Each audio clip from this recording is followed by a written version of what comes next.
But when God's love gets through to us, we see the world through different eyes, and His glory is my reward.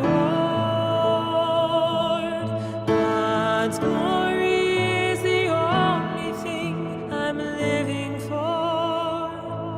To obey is my objective.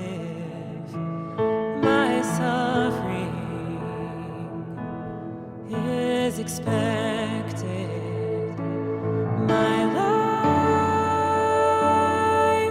is the Lord's, His glory, my reward. His voice is quiet, but it's clear, calling me beyond my fear, to speak His name, to seek His fame, that all might have the chance to hear, and His glory is my reward. God's glory is the only thing I'm living for. To obey is my objective. My suffering is expected. My life is the Lord's, His glory, my reward. Since God is love, and the essence of His being is love, it's not one of His attributes. So the whole universe, before the rebellion started, and even after the rebellion started, the whole universe was governed by the very essence of God, and that was His agape love. So we are going to start with that, because God is love. We are told very clearly in 1 John 4, verse 8, and 1 John 4, verse 16. So what I want us to look at now is if God is love, and we know He's love, then when John in 1 John chapter 4, verse 17, 18 and 19 states, love has been perfected among us in this, that we may have boldness in the day of judgment, because as He is, so we are in the world. There is no fear in love, but perfect love casts out fear, because fear involves torment, or fear involves punishment.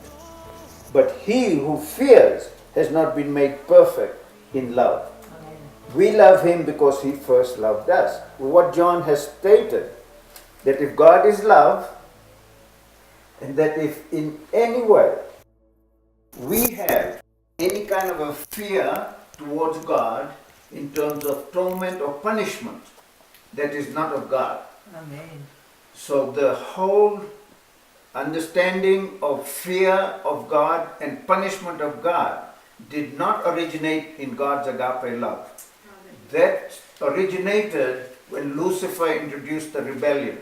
And we are going to see how that rebellion is one emphasis or totally in opposition to God's agape love.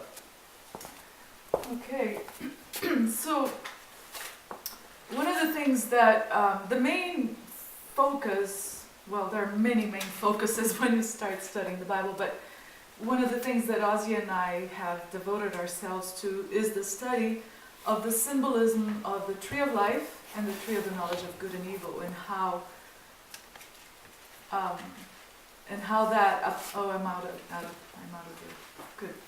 And how that applies to the great controversy, what significance it has in the great controversy. So as we are presenting this week, I would like you to always keep those two trees in mind, because they're symbolic of the issues of the great controversy. So when Lucifer rebelled against God, he rebelled against what?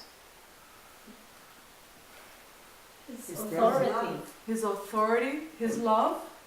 And what is his authority? When you use the word authority, His what is God's authority? His character. Right. And what is his character? His law. Love. The Ten Love. Commandments. So Yes. the character of God, the very essence of the character of God is love. So we couldn't say God has love. Right. God is love. There's a significant distinction there. And there is, and you cannot say love is God, because a lot of people then turn around and say God is love, then they'll say love is God, and that's not true. You probably should be a little more on the right. There we go. So I don't. Okay.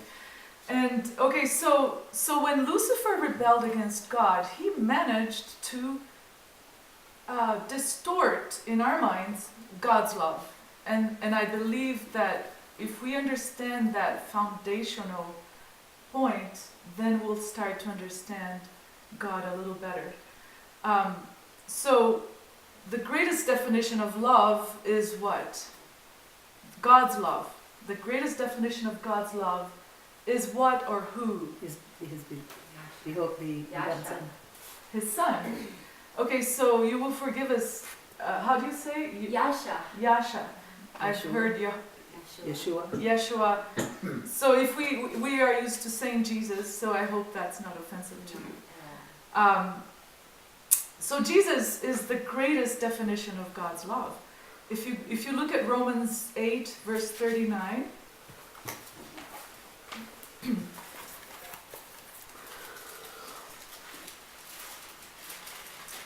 And I'm reading from the King James. How many different Bible versions do we have here?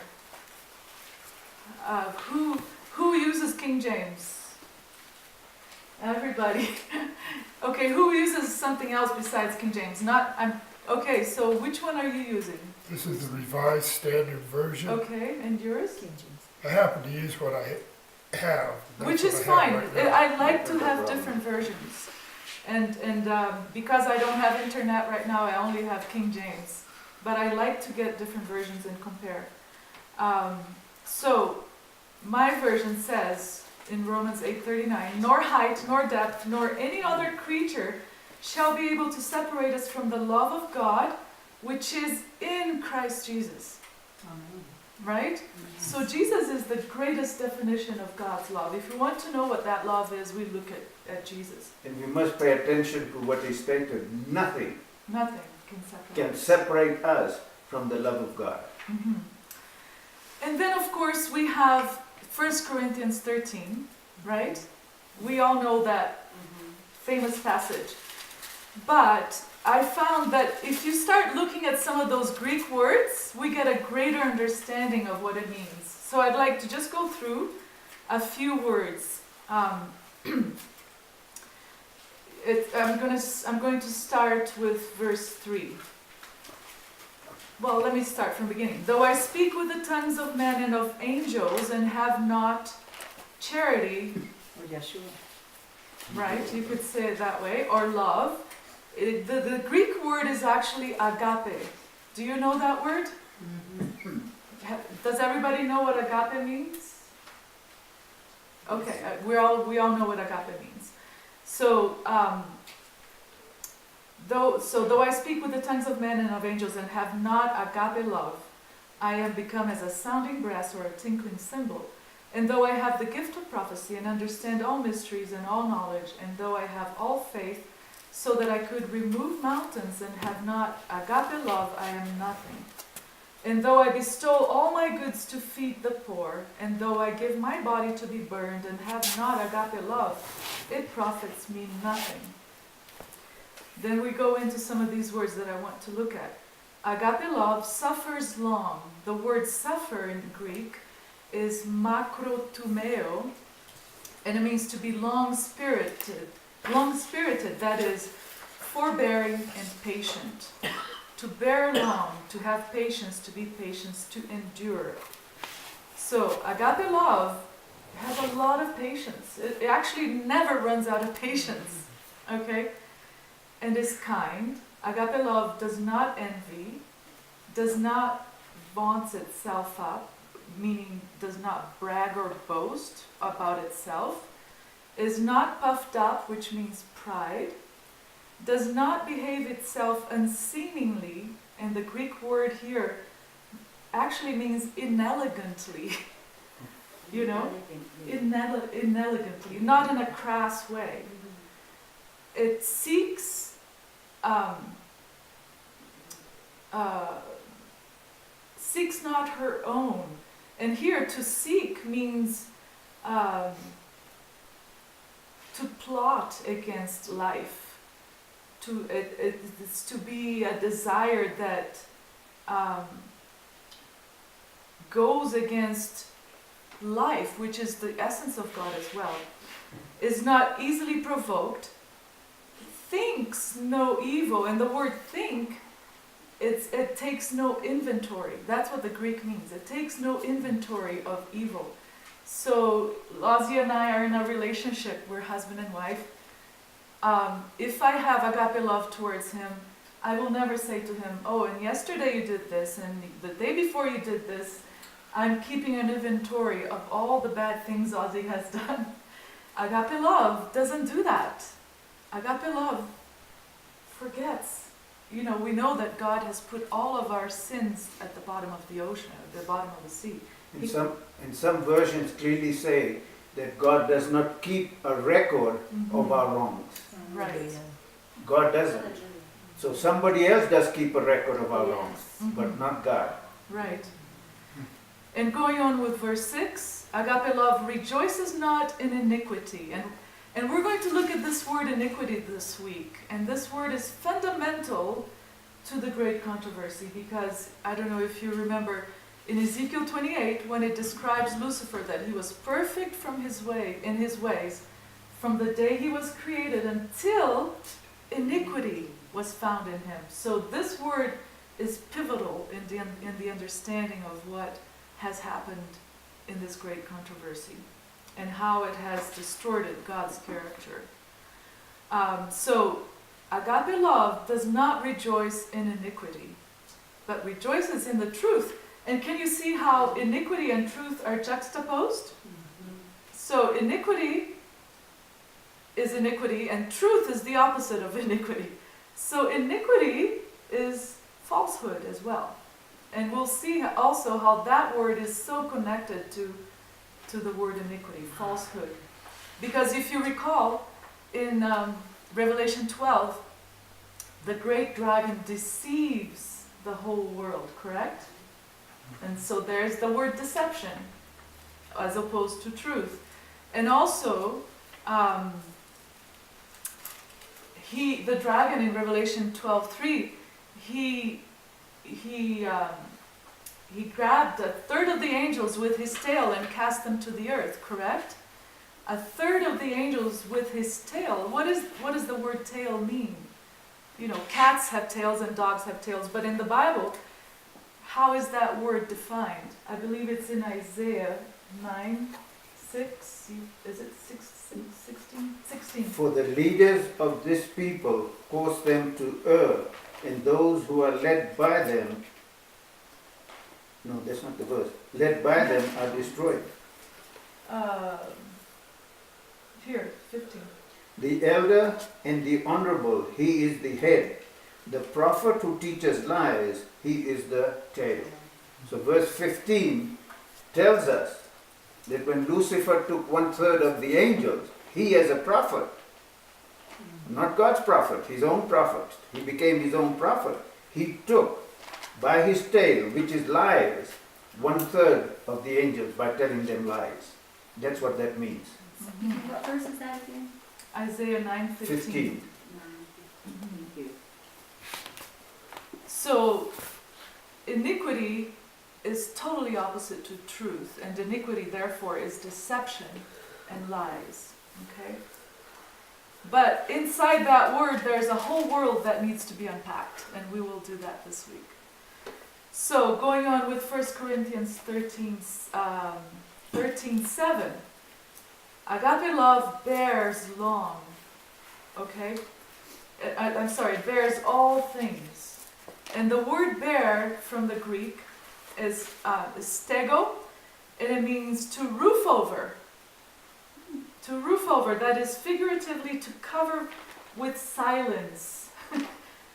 Endure patiently, forbear, to suffer quietly. And if you recall also, there's a verse about Jesus Christ. You have it there? No. That he did not open his mouth when he was, it's in Romans, I believe. When he, no, in Peter. In Isaiah. In Isaiah 53, but also in Peter. That when he was reviled, he did not revile back. Okay, so this is a definition of agape love. And you can see how different this kind of love is from human love. The verse reads, right? As a lamb to the slaughter, he did not open his mouth. So he didn't even try and defend himself. He allowed himself to go through whatever he experienced without accusing or without revealing in a way who's all behind his execution. Mm-hmm. Right. Okay, going on with 1 Corinthians 13 again. Agape love believes all things. What do you think that could mean? Is that the same as hope? Hope? No, hope is a different word. Believes all things, the word is pisteuo. It means to have faith, that is credit, by implication to entrust, to believe, to commit, to trust, to put trust in all things. So think of it this way. We became sinners on earth, okay? But God came to earth and he entrusted, well, first before Jesus Christ came, he entrusted human beings with the prophets. He entrusted them, even though we are sinners and we are very, we're like sheep that everyone has gone to his own way, right? But he also then he entrusted 12 men with the message, and one of them even betrayed him. Okay? And so we know that those that overcome, God is going to let them sit on the throne with him. Now, can you think of doing something like that to your enemies or to people that completely misunderstand you? This is the kind of love that God has, that even though we have completely gone astray and messed it all up and get it all wrong, God is still entrusting us. And that's what this word believes all things. He has faith in us. God believes in us. Isn't that to me is a very humbling thought. Amen. It helps me. Yeah, he trusts us and he believes in us and he's counting on us and he knows we can do it and we will do it, whatever it is that he wants from us. So, agape love believes all things and then it hopes all things. Again, to expect, to confide, to hope and to trust. It reminds me of that verse where it says, to the pure, all things are pure. And God is pure, therefore, to him, we are pure. Hallelujah. Yes. Right? Okay. And then, of course, the last one. Agape love endures all things. And to endure here is hupomeno in Greek. It's the definition says to stay under, that is remain. To undergo, that is to bear trials, to have fortitude, to persevere, to abide, endure, be patient, to suffer, to tarry behind. So agape love never gives up. Yeah. It's a type of love that doesn't fit our normal definition, and we're going to see how that applies also. Now, agape love, verse 8, never fails. What do you think that means? It's consistent. It's a Yes. principle, not a feeling. Right. Very good. What'd you say? It's consistent. She Oh, said okay. it's consistent, and It's a principle. it's a principle that Not a never- feeling. not a feeling. Very good. So the Greek words, it says the word fail, it means to drop away. So agape love never drops away, right? To drop away means it's driven out of its course. So if you drop away, you're driven out of your course. You become inefficient. But agape love never does that. So God is never driven out of his course. Nothing will change God. Nothing will change God from dealing with every situation with the principle, with the character of love. It never Yes. changes. It will never fail. It never changes. Hallelujah. And when we saw Jesus setting his face as a flint to go to Jerusalem, this is it. He never deviated. He knew what he had to do out of love for us, and he went and he did it. Okay? So agape love never becomes inefficient and never loses its effect. But whether there be prophecies, they shall fail. And now it's interesting because this word is a different word.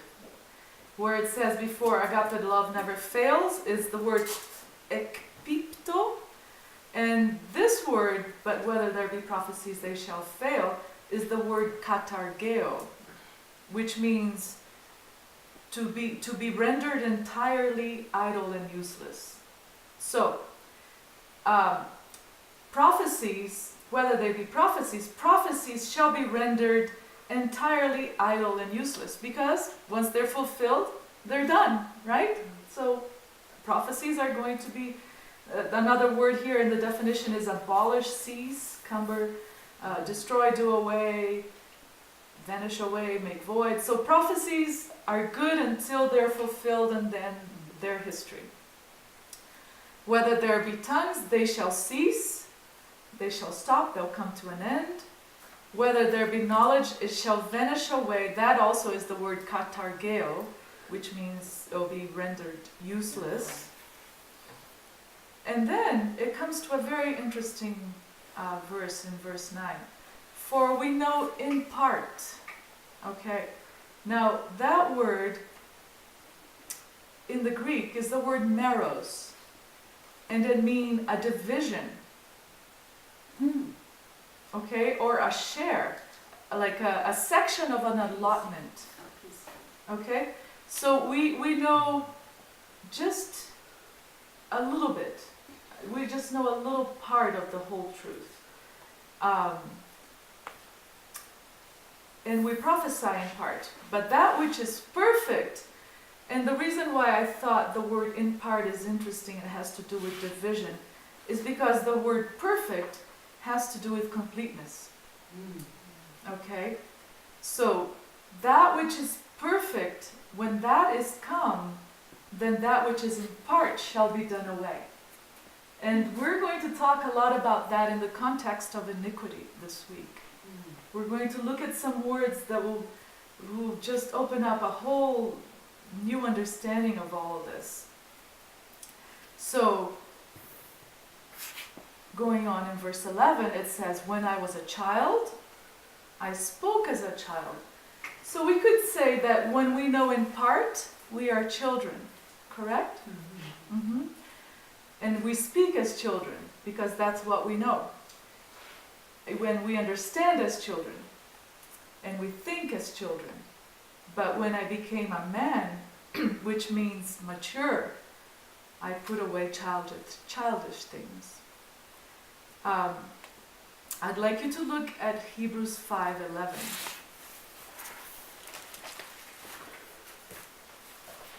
If you have any questions, please stop me, and I don't want to go too fast. So if I'm going too fast, just let me know, and we can stop and go over some of these things. Denise, Yes. one thing, we might all here understand agape love, or have an idea of it, but maybe the people who will receive these CDs don't. Maybe Right. it'd be a good idea to Define Good it. idea. To define agape Agape love? love, yes, that's excellent. We're all thinking the same thing. Okay, you want to do that? Well, see, a lot of people use this word when they say agape love, they use the word self-sacrificing. That is not a true statement. Because in agape love, you don't have to sacrifice. You do this what? Willingly. Exactly. It's just a natural outflow of who you are. So it's not sacrifice, because the moment you are sacrificing, Hallelujah. then it isn't agape love. Okay?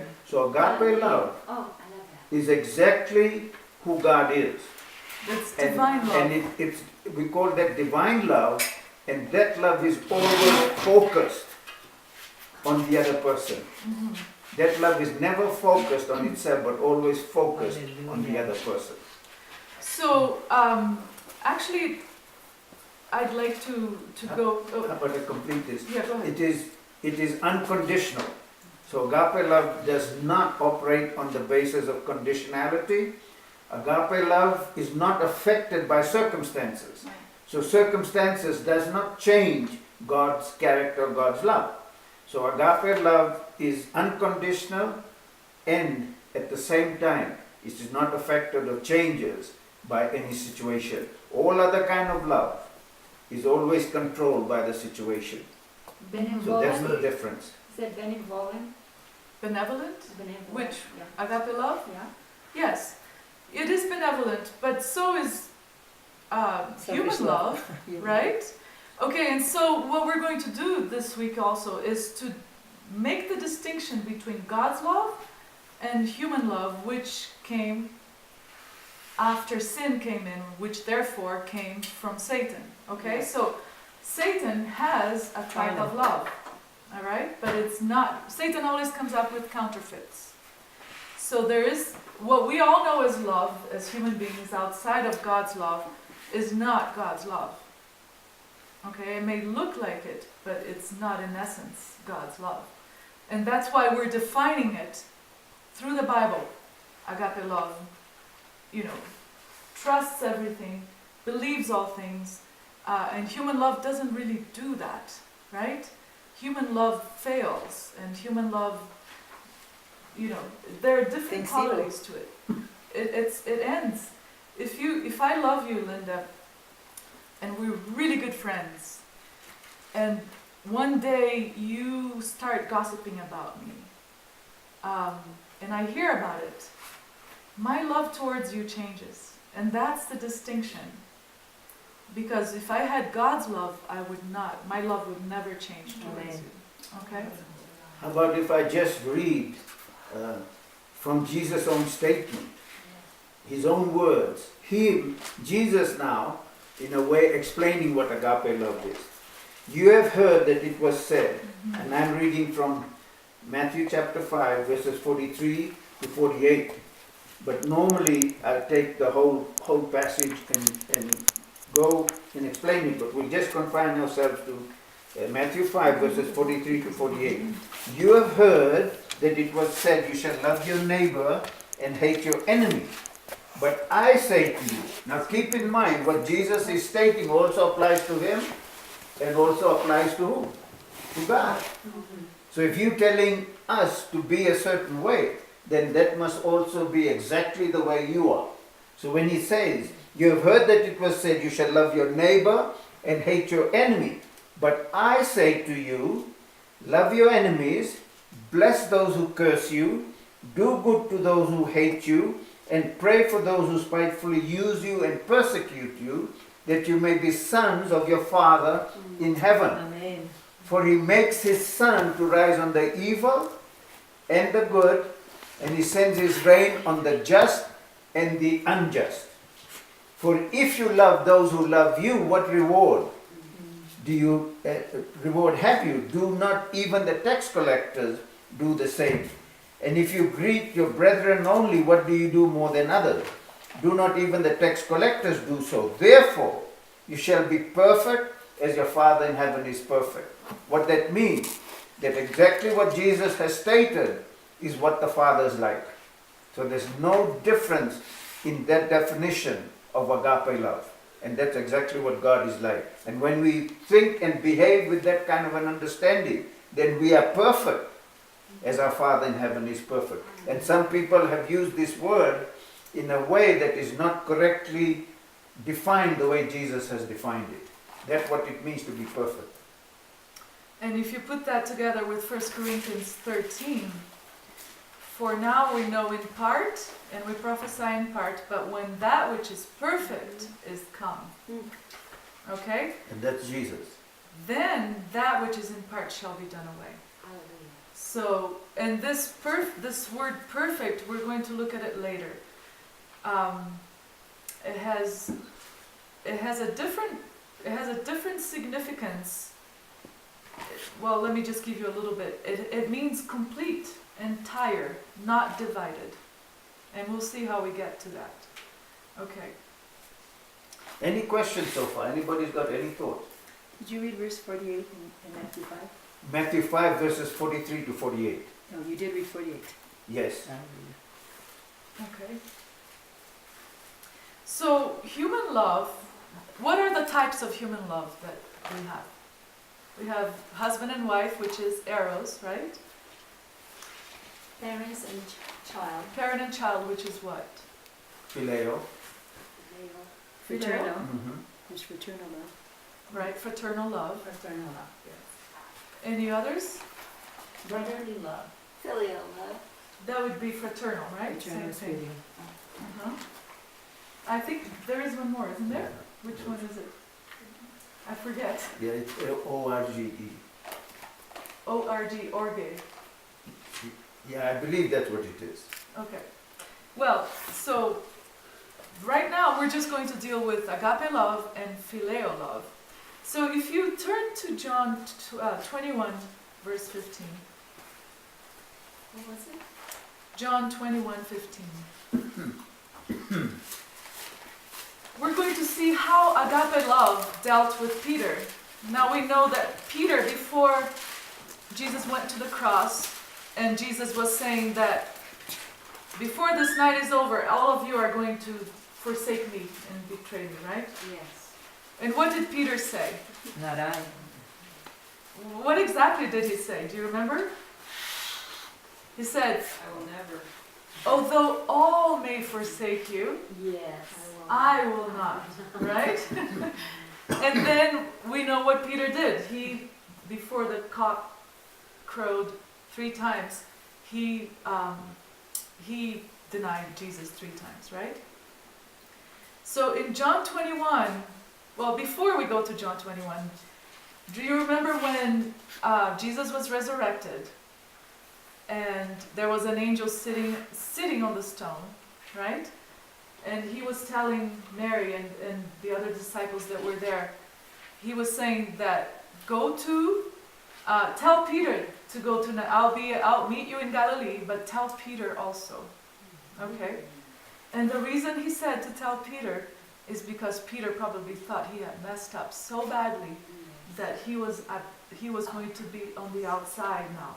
But Jesus made a point of telling the disciples, tell Peter to come too. Okay? And so here in John 21, the disciples are fishing again, and Jesus is on the shore, correct? And then Peter realizes it's Jesus, and he puts his clothes on, and he swims to shore to see Jesus. And then I'd like us to read verse 15 and onwards. It says, so when they had dined, Jesus said to Simon Peter, Simon, son of Jonas, do you love me more than these? You remember that he had said, although all are going to forsake you, I am not. I love you more than all of them, right? But Jesus says, Simon, do you love me more than all of these? Than these? But notice that the word that Jesus uses is agape. So he says, Simon, do you agape me more than these? Now notice Peter's response. he said unto him, Yea, Lord, thou knowest that I phileo you. Okay? So Peter admits. Before he said, I have agape love for you, Lord. But he proved himself wrong in the flesh, right? He was afraid. And now he's admitting, oh, I don't have agape love for you, but I do phileo, and you know that I do. Denise, are those words actually used In the Greek. In the Greek. in the Greek? Yes. And when he says, I will never, even though all these, I will never, Forsake you. but He doesn't use the word agape there, but we know, that it has to do with what kind of love is inside of us, how we act or react, right? He said, I'll never forsake you. It doesn't say because I love you with agape. It doesn't say that. But we can Assume that's what he meant. assume that that was what he was thinking, that I love you more than everybody else and I'll never forsake you, right? So, but here it does say, do you agape me? It is in Greek, agape. And Peter's response is, Lord, you know that I phileo you. That is correct here. And then Jesus says to him, okay, feed my lambs. Okay? And then he said to him again, the second time, verse 16, Simon, son of Jonas, do you agape me? So Jesus is pushing the point here, right? Do you agape me? And Peter said unto him, Yea, Lord, you know that I phileo you. He will not. Now he knows who he is, right? He has had a metanoia, a conversion, right? Mm-hmm. And then Jesus says to him, feed my sheep. All right? The third time he says to him, Simon, son of Jonah, do you phileo me? You see how Jesus changes it now from agape to phileo me? And Simon's reply is, Yea, Lord, you know all things. You know that I phileo you. So then Jesus says, feed my sheep. Okay? But then, look at verse 18. Verily, verily, and when people in those days repeated a word, that means this is it. This is for sure. If I say verily, verily, that means this is the truth, okay?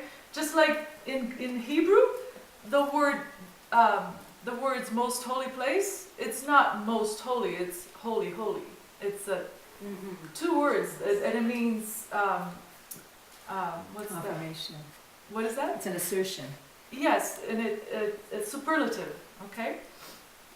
So he says, Verily, verily, I say unto you, when you were what? Young. Can we refer to 1 Corinthians 13? What did it say? When I was a child. Stick as a child. Okay. When you were young, you girded yourself. Okay, with a belt. You bound yourself with a belt. And you walked wherever you wanted. But when you shall be what? Mature, a man, right? You shall stretch forth your hands, and another shall gird you and carry you where you would not go. So, in other words, when you were immature, an immature Christian, when you had phileo love,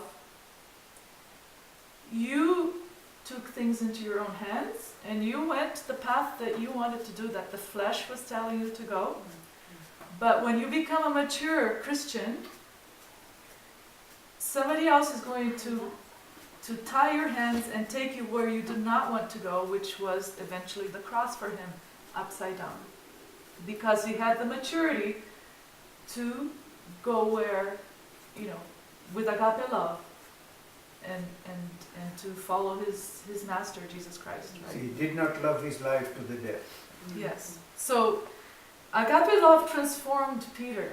Well, actually, this is a promise that agape love that Jesus' love would transform Peter.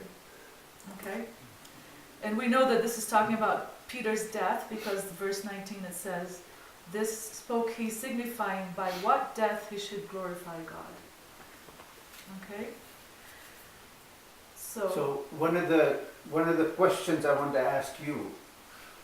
If we have agape love, or God had agape love, does agape love give its opposition total freedom or not? Yes. Has to. Because if you are agape love, you must give the opposition total freedom. If you are not giving the opposition total freedom, that's not agape love. Correct? Yes. That is extremely important to understand. So, would God in heaven, when Lucifer started rebelling, when his mind started going on the wrong path, did God give Lucifer equal access to all the intelligent beings in heaven, all the angels? Yes. He did. Because if God hadn't done that, no possible way Lucifer could have gone and convinced 1/3 of the angels to follow him. So he had that freedom. He had equal access with God. And this is extremely important to understand agape love. He had equal access with God over all the intelligent beings. So then the question comes again in terms of agape love. Did Lucifer have equal access in the garden to Adam and Eve? Because the tree of the knowledge was in the midst of the garden, but what was also in the midst of the garden? The tree of life. So you had both, the tree of life and the tree of the knowledge of good and evil, both in the garden. Not that just the tree of life was in the midst of the garden, and the tree of the knowledge of good and evil was somewhere way out, where wasn't equal access. So you had that equal access right there, proving a very important point, that God had given even Satan equal access in the garden to Adam and Eve. Because the tree of the knowledge of good and evil and the tree of life, both were in the garden. And also we know this. So we think in terms of God even giving equal access. I believe, and we're going to prove this in our study before we finish in the 8 days of study. We will show clearly how God operates, but I will just give this much, that even God gives you the first opportunity to present your picture, your case, whatever you want, and then He will come and present His case. And in the garden, in creation week, it was established by what was prevailing first, darkness. And darkness represented Satan's system.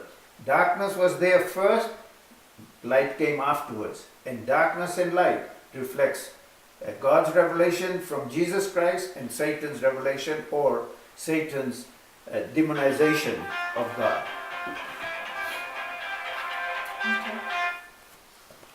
Okay. So you want to go to Ezekiel 28? Okay. Oh, is it? How are we doing with time? I don't know, I didn't bring a timepiece. Okay. Hallelujah. Don't worry about time. Yeah. It's 10:18 right We'll just now. walk away. Just And then walk you'll know away. stop. Well, we need to know how much to. Well, what does our schedule say? I don't even know myself. I thought 10 o'clock we were supposed to have our music, but you know. Okay. We started at 9:35 instead of 9:30. Okay, so. I mean, instead of 9. So should we go for another 12 minutes then? Sure. 11. Okay. Can I just say something? Yes. Yes, go ahead. At one point, Ozzy, you started to talk about Hebrews 5:11, and then Thomas made the suggestion that you go into defining agape. So Oh yeah. we didn't talk about You're Hebrews gonna go to 5:11 Hebrews yet. 5:11. Right. I was gonna go to Hebrews. Thanks for reminding me. Okay. So yes, Hebrews 5:11, and this will take us to the garden as well. Everything is in the garden. The two trees are extremely important in understanding the great controversy.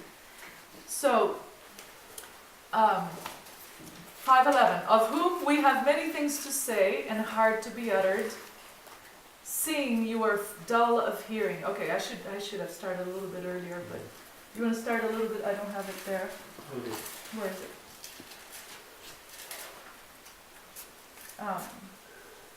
You went in 11's there. Yeah. I don't know what you're planning to. Yeah, I'm planning to do it right there. Okay, let me start with verse 9, just so we know who we're talking about here. 8, actually. 8? Okay, so speaking about Yehoshua, though he was a son, yet he learned obedience by the things which he suffered. And having been perfected, he became the author of eternal salvation to all who obey him. There's the word perfect again. These little words are going to get greater and greater meaning for us. Called by God as high priest, according to the order of Melchizedek, of whom we have much to say and hard to explain, since you have become dull of hearing. And here's the part that I wanted to focus. For though by this time you ought to be teachers, you need someone to teach you again the first principles of the oracles of God. And you have come to need milk and not solid food. So here we're talking about, again, immaturity and maturity, right?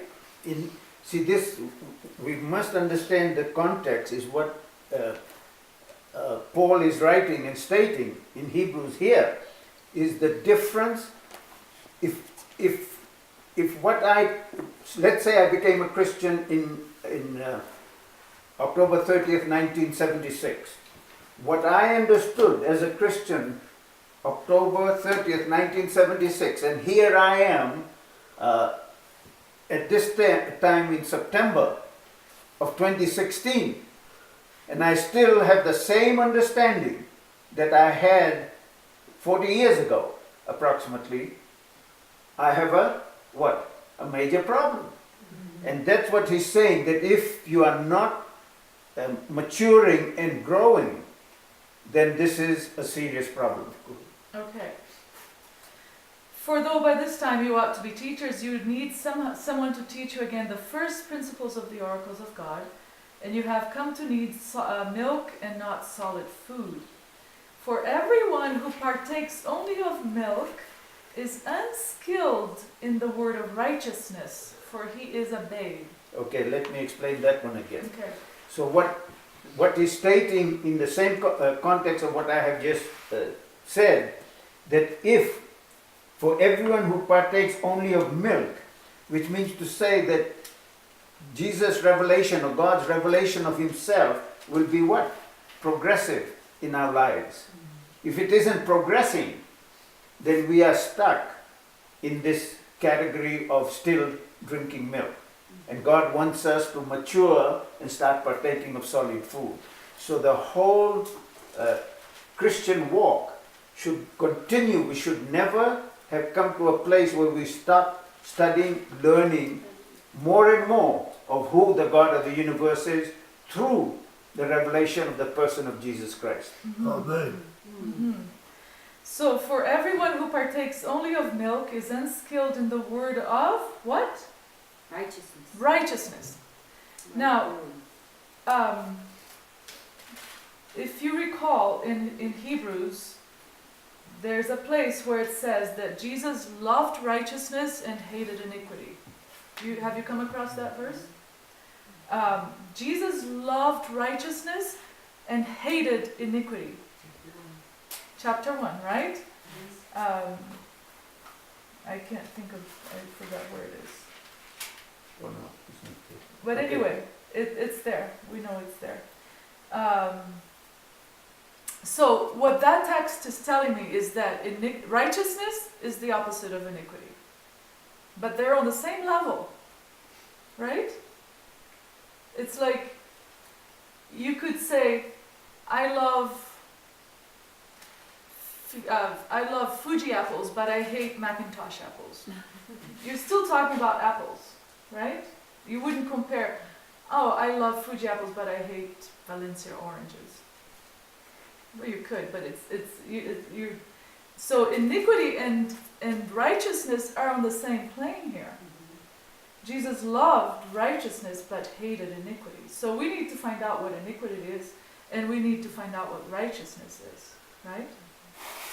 And so here it's saying, For everyone who partakes only of milk is unskilled in the word of righteousness. Okay? For he is a babe.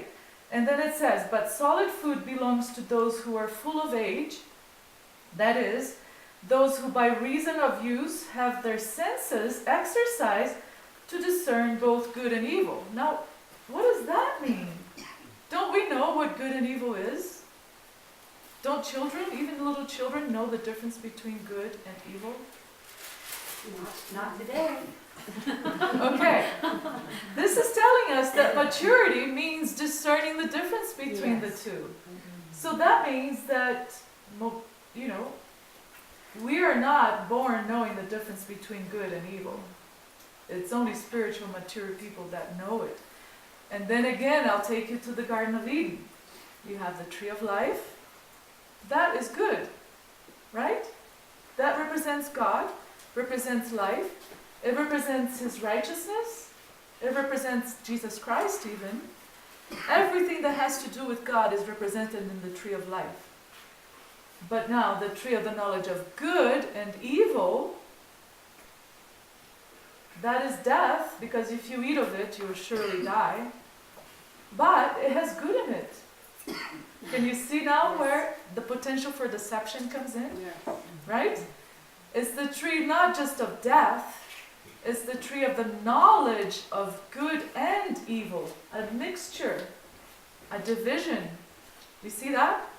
See, God did not call that tree the tree of death, even though it was the tree of death. God specifically labeled it the tree of the knowledge of good and evil. Over here, when it's saying discerning between good and evil, what it is talking of, the good in this context would be the tree of life, and evil would be the tree of the knowledge of good and evil. And we are going to explain this. This is, again, a very important thing to understand. And this is going to be very clearly understood by the time we finish our study together. Go ahead. Abby. I just Abby. want to say, so an immature person is unrighteous? Not I mean, we're all unrighteous, right? And even those that understand all these things, we're still all unrighteous, but God is working on us, right? Yeah. See, righteousness, again, righteousness involves God's righteousness. Yeah. And what is God's righteousness? His character, who He is, His agape love. So as we are learning God's character and are growing in our understanding, we are understanding and walking in the path of righteousness. Unrighteousness is where we are stuck in a place. And somebody, let's say somebody comes and starts sharing thoughts with me that I wasn't exposed to before. And because I've got the wrong spirit in me, or the stubborn spirit, or I don't want to listen, I have now gone on the path of unrighteousness. Because I'm not progressing and learning more and more of God's righteousness. And you know, righteousness sometimes can be a fuzzy word. And I always search in the Bible to see how the Bible defines it. And sometimes the Bible, most of the time, the Bible doesn't define something like we define things. Like, you know, gives just a blank statement. This is what righteousness is. It doesn't do it that way. It does it in very subtle ways. It compares righteousness to life, or it compares it to whatever it is. And that's how we learn what it is, right? But righteousness, we know for sure that it has to do with God and not with Satan. We know that for sure. And we know that iniquity for sure has to do with Satan and not with God. Can the two mix? Can God have iniquity in him? Can Satan have righteousness in him? No. And so, It can be mixed. It can be mixed, right? but it's not righteousness. It can be good, but like it has good and evil, but not righteousness. Okay. There's the distinction. See, we're going to explain. I know right now it might be a bit difficult to grasp Right, it, right. but we are definitely going to explain the depth of what the good and evil in the tree of the knowledge of good and evil is. Yes. Very important to understand that. Because God clearly stated that was the tree of death, but God didn't word that tree as the tree of death. One tree He calls the tree of life. The other one was the tree of death. But why didn't God, you called one tree the tree of life, why didn't you call the other tree the tree of death? Even though it was the tree of death, he labeled it tree of the knowledge of good and evil, and we will see what's involved there. And one thing we also need to understand is that we're all born in iniquity. Okay? It's just the human condition. Since Adam and Eve ate of that tree, we all have been born with that kind of understanding and mindset. That's our flesh, that's the carnal nature. That's what the Bible means by the flesh. And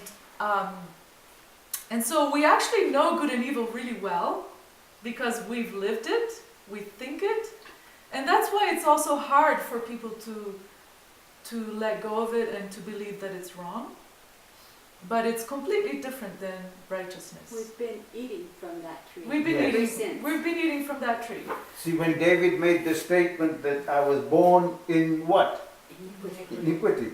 See? So it was already in him. But one of the things that the Bible is very clearly teaching, Paul is for me a very profound thinker. And God has really anointed him. Not that the others weren't. John, they're all. But because of his background, I've always appreciated Paul's thinking. So when Paul is talking in terms of, oh my goodness, I've lost the thought. It happens to us a lot. What was? We were talking being born in sin. Yes, thank you. So in Adam, the whole human race is in a certain condition. Every human being in Adam was in a certain condition. Paul has taught us that in Jesus Christ, every human being is justified, forgiven, and even sitting in heavenly places. Can you imagine? That's what Paul has taught. That, and Christians, it's very hard for them to grasp that because they believe that unless you do this and all of the other stuff, you are not justified. Paul is very clearly stating, in Adam, the whole human race was in a certain condition. In Jesus Christ, the whole human race is in a justified condition. Now, so to help us to understand this, did you and I have a choice to be born in Adam? No, we didn't have a choice. So what kind of God is God to make us be born without our choice in Adam? So what God did, in Jesus Christ, He has reversed that very stuff. In Jesus, the whole human race now is justified. So what has happened? We have a choice. You have a choice now. Now you have a choice. See? Yes. That's God. So now He's given you the choice. But people don't know this. So when we turn around and say, oh, those so-called people are lost, or those so-called people are damned, we are not understanding what God has done for every human being in Adam. We are supposed to go and give them this good news. In Christ, sorry. We are supposed to go and give this good news to every human being. That God has loved you, accepted you, forgiven you, and you are sitting with God in heavenly places.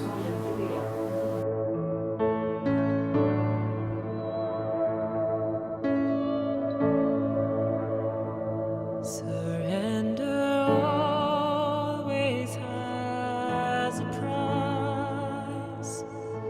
Commitment comes with sacrifice.